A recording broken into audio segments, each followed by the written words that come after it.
Today we're picking up a G-Wagon. That's probably made quite obvious already. Right, where is it? Look at this. Damn, this thing is badass.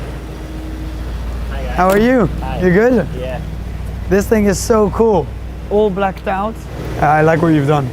It looks cool coming down the road. Yeah. And inside it's all black as well? Oh, it's red? Yeah. Whoa! That's good.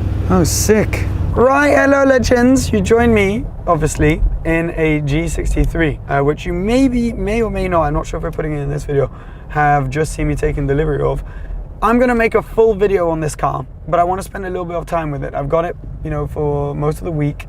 And so I wanna spend some time driving around in this car to make a video, which is, you know, what is it actually like to live with a G-Wagon in the city, because I see so many driving around, and often people are like, my dream car is a G-Wagon, G-Wagon, G-Wagon. I was like, okay, let's see what this is all about. So that's a video which will be coming soon, but not quite yet. Today, just answering some of your questions about the R8, and also I'm going to show you a lap of mine on the French F1 circuit, but we'll get to that in a little bit. First of all, a couple questions about the R8, because I just announced in this video, which you'll see on the screen right now, that I am currently selling my R8 at D&B Collection with Dean. He's got it up for sale already. It will be on his website, and all the information will be down below, mileage, pricing, everything. So that if you are interested, you can just call Dean up. I'll put all his information down below as well. And yeah, the car is for sale there, but sparked up a lot of questions, me saying that I was selling the R8. So Kerwan next to me here has written down a few of the questions that are coming up the most often. They're going to pop onto the screen now, and I'm going to answer them. Now, this popped up quite a bit, and I understand it, to be honest, because when I watch YouTubers and they're like buying, selling cars, I always feel like, wow, didn't he like just get that car? But in reality, no, the car, they've often had the car for quite a while. And because, you know, when you're watching YouTube videos, you kind of dip in and out, and you don't realize quite how long someone's had a car for now.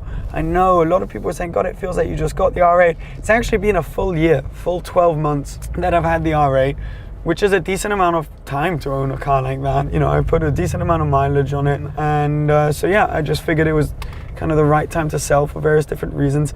And no, it wasn't rented. So a lot of people obviously feel like you haven't had the car for a long time. So they're like, oh, was it rented just to make YouTube videos? Absolutely not. So this, I actually bought without finance. The Ferrari I've got on a financing deal. So I pay monthly financing costs for that. Well, the R8 was not financed. I actually bought it through collecting cars, like an online auction. And yeah, there were videos of all of that, and obviously it's very hard to finance through that. So yeah, there you go. The car was not rented, it was not financed or anything like that, which is why I'm not really in a rush to sell it either, because it's not like I've got payments I'm making every month on the car. So I don't really mind when it goes.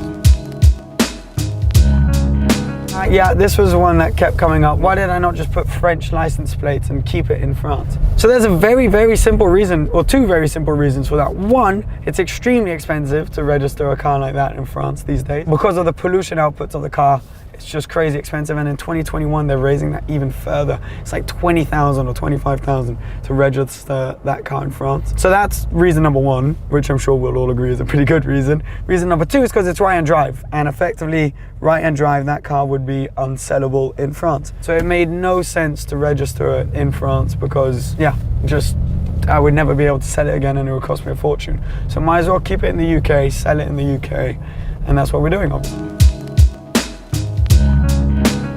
How expensive was the insurance? This is one that comes up a lot. UK insurance is a lot more expensive than a lot of others because you kind of insure the person on the car. Now, my insurance was, I think, around £5,500 a year, which was actually around the same as what I paid for my Alpine, even though it had double the horsepower. But just because of driving history and having more experience, etc. Which is a lot of money. You know, a lot of people say, oh, you were getting ripped off, but I preferred having full comprehensive, full everything, being able to drive it anywhere at any time and not stressing, and having all the insurance you need. I think that's a cost which is justified, and it has to be part of the final cost of the car that you put aside. So it was expensive. A lot of people are asking that, and I completely understand why. You know, people would be curious. 23-year-old, 550 horsepower Audi R8 V10. That's how much it was. Now, after answering that question, we're just gonna take a little break, a little ad break. No, I'm joking. It's not an ad break.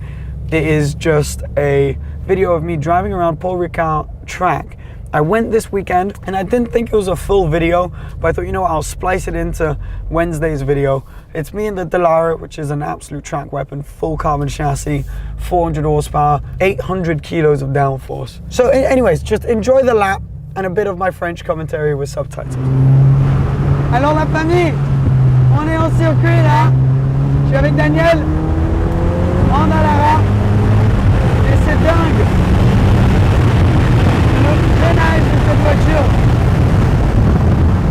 à chaque fois j'ai l'impression que je freine beaucoup trop tard, mais en fait je pourrais freiner 3 fois plus tard. Le grip qu'il y a, et on n'est même pas sur des slicks,